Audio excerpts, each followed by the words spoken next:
하나님 말씀 봅니다. 하나님 말씀 사무엘상 19장 18절에서 24절까지입니다. 18절에서 24절까지 같이 읽겠습니다. 다윗이 도피하여 라마로 가서 사무엘에게로 나아가서 사울이 자기에게 행한 일을 다 전하였고 다윗과 사무엘이 나요스로 가서 살았더라. 어떤 사람이 사울에게 전하여 이르되 다윗이 라마 나요스에 있더이다 하매 사울이 다윗을 잡으러 전령들을 보냈더니 그들이 선지자 무리가 예언하는 것과 사무엘이 그들의 수령으로 선 것을 볼 때에 하나님의 영이 사울의 전령들에게 임하매 그들도 예언을 한지라. 어떤 사람이 그것을 사울에게 알림해 사울이 다른 전령들을 보냈더니 그들도 예언을 했으므로 사울이 세 번째 다시 전령들을 보냈더니 그들도 예언을 한지라. 이에 사울도 라마로 가서 세구에 있는 큰 우물에 도착하여 물어 이르되 사무엘과 다윗이 어디 있느냐? 어떤 사람이 이르되 라마 나요스에 있나이다. 사울이 라마 나요스로 가니라. 하나님의 영이 그에게도 임하시니 그가 라마 나요스에 이르기까지 걸어가며 예언을 하였으며 그가 또 그의 옷을 벗고 사무엘 앞에서 예언을 하며 하루 밤낮을 벗은 몸으로 누웠더라. 그러므로 속담에 이르기를 사울도 선지자 중에 있느냐 하니라. 아멘.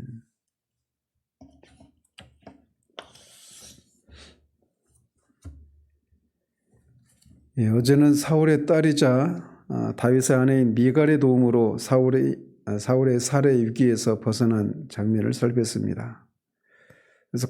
그래서 겉으로만 보면 다윗이 미갈의 도움으로만 그렇게 구원을 받은 것 같이 보이지만 시편 59편을 볼 때 이것은 다윗이 하나님께 기도한 결과 하나님이 미갈을 통해서 다윗을 구원하신 사건임을 우리가 살펴보았습니다. 오늘은 앞에 요나단과 미갈의 경우와 같이 사람을 통해서 하나님의 백성을 구하는 방식이 아니라 하나님께서 직접적으로 개입하셔서 다윗을 구원하는 그런 장면을 살펴봅니다. 자, 이렇게 미갈의 도움으로 가까스로 도망친 다윗은 그 길로 라마에 있는 이 사무엘에게로 갔다라고 말을 합니다. 그리고 사무엘에게 가서 사울이 자기에게 한 일들을 말하고 그날부터 다윗과 사무엘이 함께 살았다 이렇게 말을 하고 있습니다. 이 다윗이 자기 집에서 도망쳐서 곧장 이 사무엘의 그런 고향이기도 하고 활동의 그 중심지인 라마로 간 것으로 보아서는 아마 어떤 식으로든지 다윗과 사무엘이 어떤 교제를 계속 이어가고 있었던 것으로 보여집니다. 그런데 이 라마는 이 사울이 있는 기브아에서 사무엘이 있는 라마까지는 거리가 그렇게 멀지가 않습니다. 그래서 인간적으로 보면 이 다윗이 사울과 거리가 가까운 그런 사무엘의 그런 고향 라마로 피한 것은 인간적으로 보면은 어리석은 선택처럼 보일 수가 있습니다. 그럼에도 불구하고 다윗이 하나님의 사람인 이 사무엘에게 필요한 것은 자신을 원수의 손에서 구원해 주실 유일할 분이 하나님뿐이시다라고 하는 그런 믿음으로 그곳으로 피했던 것으로 보여집니다. 그리고 그의 믿음은 우리가 보다시피 현실로 이루어지죠. 자, 이렇게 다윗으로부터 얘기를 전해 들은 사무엘은 나요스로 가서 둘이 함께 살게 됩니다. 여기서 말하는 나요스는 어떤 지역 이름이 아닙니다. 이거는 어떤 기숙사, 어떤 거처, 숙소 이런 의미가 있어요.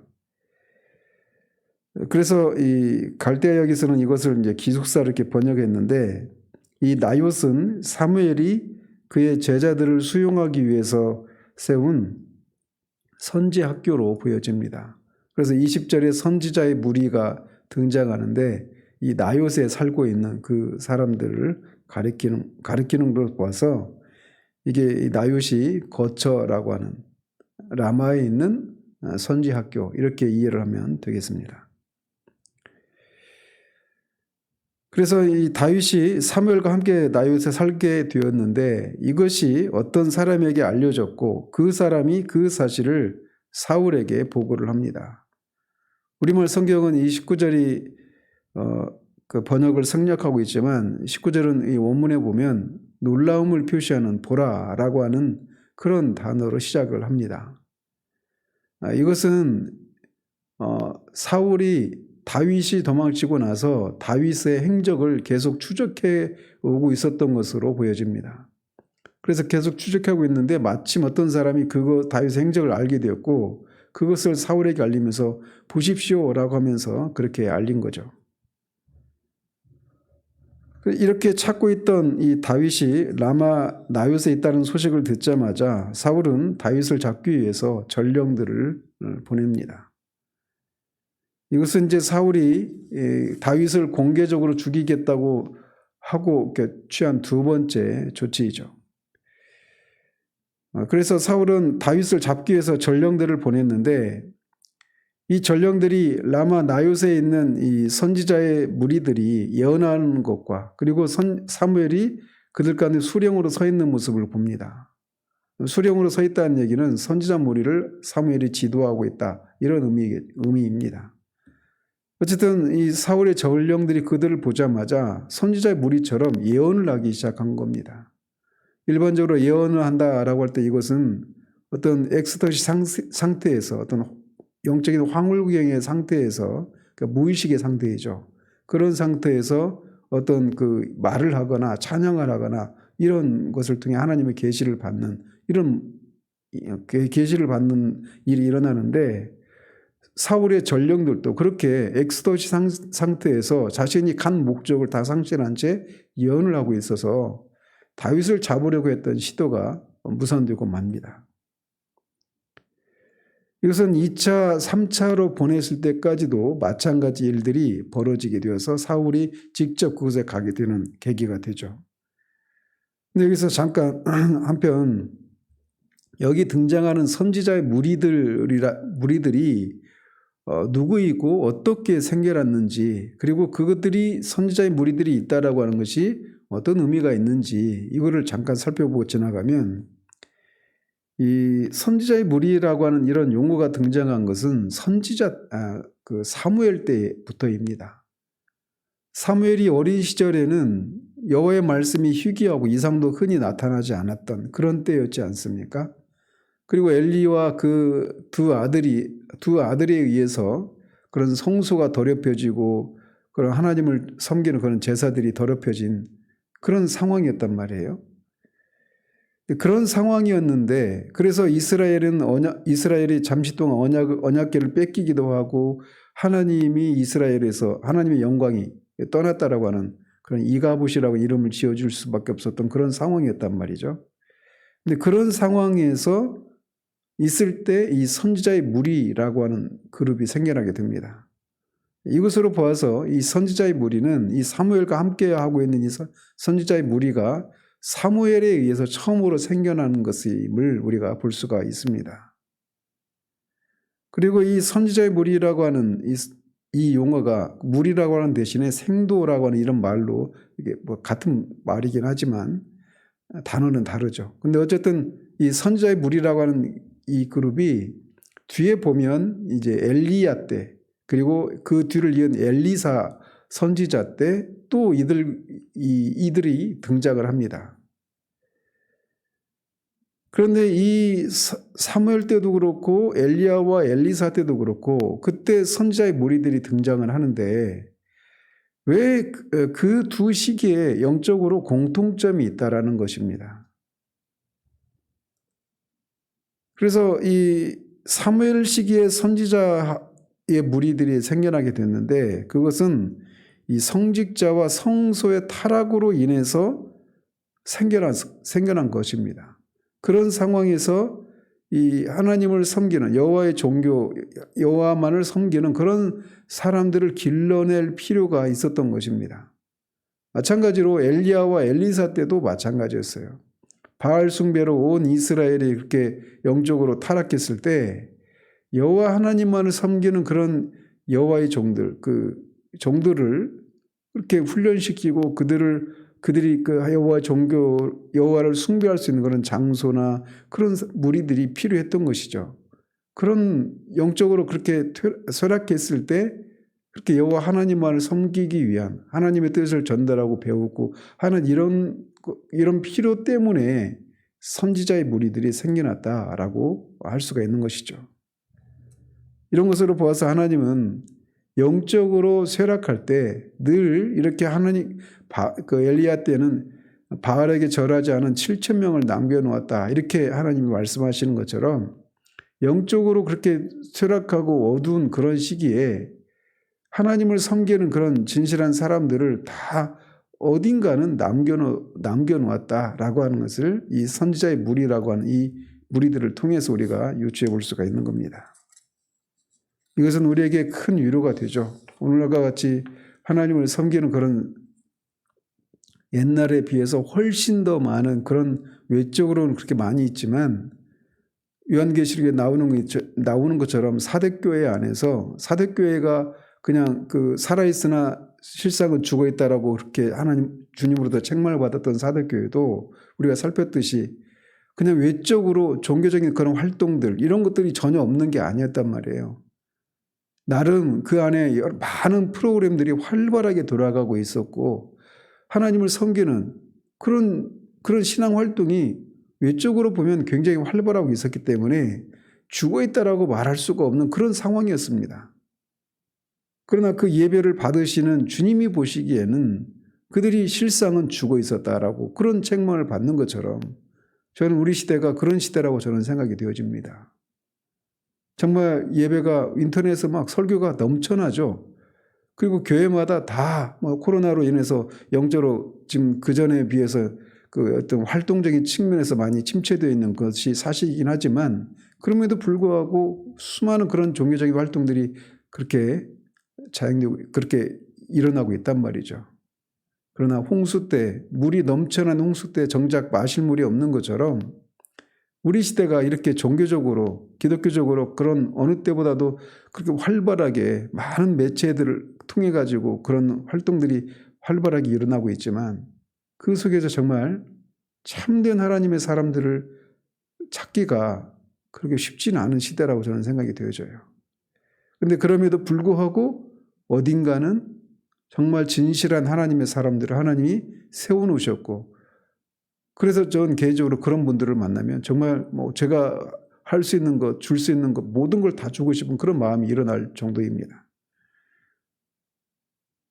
어쨌든 이렇게 사울이 전령을 3차례나 보냈지만 그들이 갈 때마다 그렇게 하나님의 그 초자연적인 간섭하심을 통해서 그 영적인 황홀경에 빠져서 자신이 온 목적을 잃어버린 채 그렇게 다윗을 잡는 일들이 실패하자 사울이 이번에는 직접 라마 나요스로 가기로 합니다.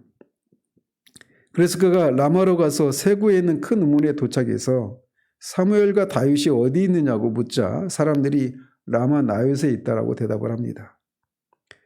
여기서 세구는 이 라마 북쪽 한 4.8km 정도 떨어져 있는 그런 지역이라고 하는데 거기에 이제 큰 우물이 있었고 사람들이 다 알려져 있는 그런 지역이었던 것으로 보여져요.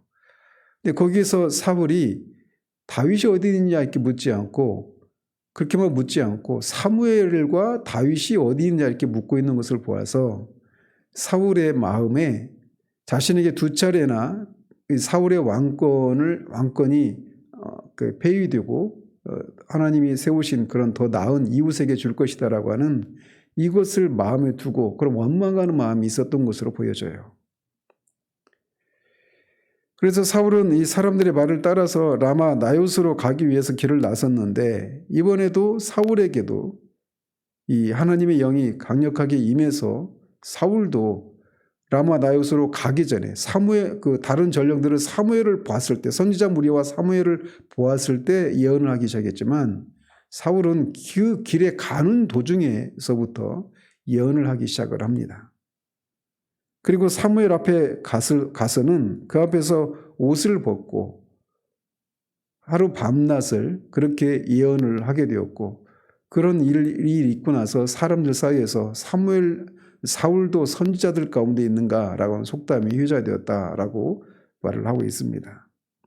그런데 이제 24절에 보면 여기서 또 그의 옷을 벗고 이렇게 말하고 있는데 이 또가 또한 영어로 올소입니다. 올소. 그러니까 사울도 또한 옷을 벗고 이렇게 이런 말이죠. 그 얘기는 앞에 전령들도 옷을 벗었다라는 얘기겠죠. 예언을 하면서 옷을 벗은 것입니다. 그런데 여기서 옷이 이 속옷을 가리키는 게 아니라 겉옷을 가리키는 옷입니다. 그러니까 빨가벗고 예언을 했다 이런 의미는 아니에요.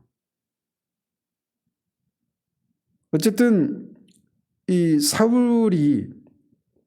사울과 이 전령들이 이 예언을 한 것은 사실 똑같이 공통점이지만 차이가 있다라면 사울은 하루 밤낮을 그렇게 예언을 했다라는 겁니다.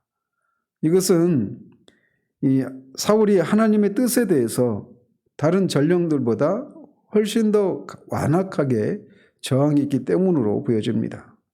이것을 통해서 사울은 하나님이 자신보다 더 강하신 분이시고 하나님의 뜻에 거역하는 것은 무모한 일이다라고 하는 것을 깨닫도록 하시기 위해서 이렇게 하신 것이에요. 그럼에도 불구하고 우리가 알다시피 사울은 이것을 자각하지 못하고 계속해서 다윗을 죽이려고 하죠. 어쨌든 다윗을 잡으려고 했던 이 사울의 이 계획은 하나님의 초자연적인 직접적인 그런 개입하심을 통해서 무산되고 맙니다. 이것을 통해서 알 수 있는 것처럼 하나님은 당신의 택한 백성들을 반드시 지키시고 보호하신다라는 것입니다. 물론 그 사실이 하나님의 백성들에게 전혀 고난이 없느냐? 그건 아니에요. 이어지는 내용에서처럼 다윗은 10여 년 동안에 계속 이제 그렇게 사울에게 쫓기고 고난을 받는 그런 시간들을 보내야만 하죠. 그럼에도 불구하고 그 속에서 하나님은 하나님의 백성들을 빚으시고 연단하시고 보호하시는 일들을 하신다라는 것입니다. 그래서 우리가 지금 다윗이 사울의 그런 살해 위기로부터 벗어난 장면들을 살폈는데 처음에는 요나단과 미갈이라고 하는 사람의 도움을 통해서 그 위기에서 벗어났습니다. 그런데 이번에는 하나님께서 직접적으로 개입하시는 것을 통해서 이 다윗이 위기에서 벗어나는 것을 보게 됩니다. 그래서 이렇게 하나님이 이런 것을 통해서 우리가 알 수 있는 것은 하나님의 이 창조 세계를 다스리시고 통치하시는 이 섭리를 해나가실 때 그 섭리 안에서도 이제 하나님의 백성을 돌보시는 이런 일들이 있죠. 어쨌든 하나님의 섭리에는 이렇게 사람이라고 하는 사람을 통해서 하시는 어떤 2차적인 원인을 통해서 섭리하시는 방법이 있는가 하면 하나님은 그런 2차적인 원인이 없이 직접적으로 하나님의 직접적인 간섭하심으로 섭리하시는 이런 방식도 있는 겁니다. 그래서 전자를 일반 섭리, 후자를 특별 섭리 이렇게 부르는 것이죠. 그래서 하나님은 때로는 2차적인 원인을 통해서 우리가 일반적으로 보이는 어떤 자연 법칙이나 사람들의 도움이나 이런 어떤 2차적인 원인을 통해서 하나님의 일들을 하나님이 그 섭리를 해나가신단 말이죠. 그러나 항상 그렇게만 하신 것이 아니라 때로는 그런 이적이나 어떤 표적을 통해서 하나님의 직접적인 그런 간섭하심을 통해서 그렇게 섭리하시기도 하십니다. 특별한 방식으로 섭리하시기도 하셔요. 그리고 그 일은 지금도 얼마든지 하실 수 있는 것입니다. 저 역시도 개인적으로 그런 말씀을 드리지 않았습니까? 기도받으면서 그 순간에 제가 나왔던 그런 것도 특별 섭리에 해당되는 거죠. 그럴 때 제가 이 병원에 갔다 와가지고 어렸을 때 얘기지만 병원에 갔다 와서 그 팔을 이렇게 올리지 못한 채 이런 상태로 다니고 있었단 말이에요. 어깨를 등 뒤에가 그 연필 심지로 찔려서. 근데 기도받으면서 제가 고름이 터져 나와가지고 바로 이렇게 팔을 내리고 돌아오지 않았었습니까? 지금도 얼마든지 그런 일을 하실 수 있습니다. 하나님이 변함이 없으신 분이시기 때문에 그런 일을 하실 수 있어요. 제가 이런 말씀을 드리는 것은 복음주의 안에 있는 사람들 안에도 이런 하나님의 특별 섭리, 이것을 믿지 않는 사람들이 있어요. 그저 존 메가더도 그런 분 중에 한 분이죠. 그래서 그냥 우리가 어떤 뭐 불치병에 걸리거나 뭐 이럴 때 그냥 그거를 받아들이고 그것을 살아낼 수 있도록 하는 그런 능력을 주시는 차원에서만 그렇게 얘기를 하는 분도 계시단 말이에요. 근데 물론 하나님이 사도 바울의 경우에서처럼 그 사단의 가시를 하나님이 제거해 주지 않고 그 연약함을 통해서 하나님의 강함이 드러나게 하시는, 그래서 그 연약함을 지고 살아갈 수 있는 그런 힘을 주시는 방식으로 그렇게 역사하시기도 하십니다. 그러나 때로는 그것을 직접적으로 하나님의 그런 간섭하심을 통해서 그런 이적을 통해 그렇게 병을 치유하시는 일도 하신단 말이에요. 그렇기 때문에 직접적인 그런 하나님의 특별 섭리를 기대하고 그렇게 기도하는 것이 그 사람이 믿음이 없거나 또는 연약하기 때문에 만이라고 생각해서는 안 되는 거예요. 하나님이 특별한 방식으로 일하실 수 있는 분이시니까. 하나님 뜻이라면 말이죠. 그럼에도 불구하고 우리는 이 하나님의 구원 방식에 있어서 항상 특별한 방식만을 추구하는 것도 또 우리가 지향해야 하는 것입니다. 말 그대로 특별 섭리이기 때문에 특별한 경우에만 그렇게 하시는 거예요. 대부분은 일반적인 방식으로 섭리를 해나가시는 것입니다.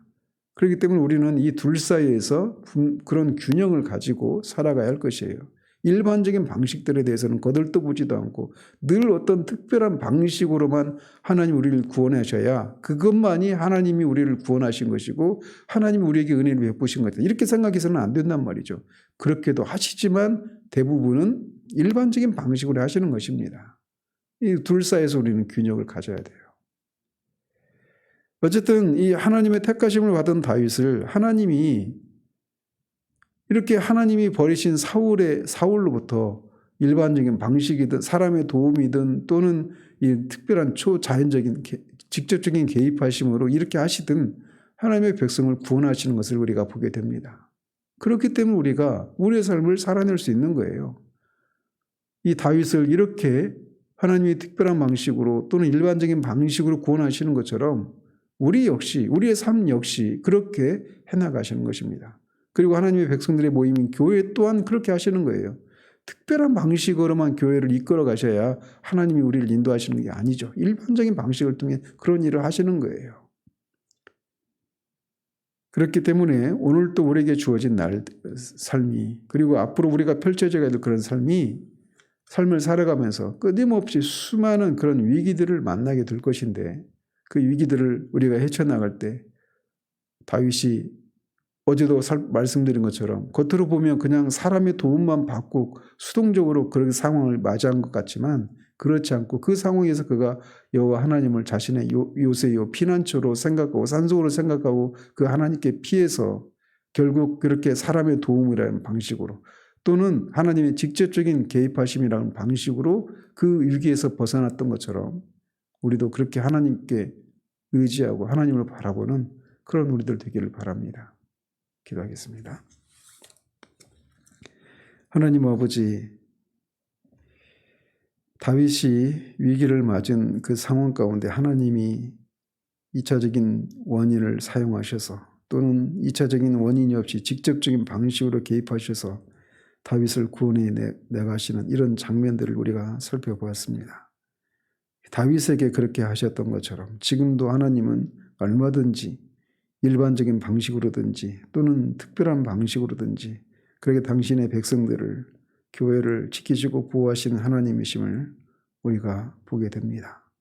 오늘도 우리에게 주어진 날들을 살아가면서 그렇게 이 둘 사이에 얼마든지 하나님이 하실 수 있음을 기억하고 특별한 방식으로만 우리를 인도하셔야, 구원하셔야 하나님 우리에게 하신 것이라 생각하며 그렇지 않은 것들에 대해서 우리가 마땅히 돌려야 될 감사와 찬양을 돌려드리지 못하는 그런 우리들 되지 않기를 원합니다. 그래서 오늘 또 우리에게 주어진 삶의 여러 가지 정황들 속에서 하나님을 의지하며 하나님께 피하는 그런 우리들 될 수 있도록 도우시고 그런 우리를 결코 외면치 않으시는 하시는 하나님의 그런 도우심을 우리의 삶 가운데서 보고 마땅히 하나님께 감사와 찬양 올려드리는 그런 하루 될 수 있도록 도우시기를 원합니다. 예수 그리스도 이름으로 기도합니다. 아멘.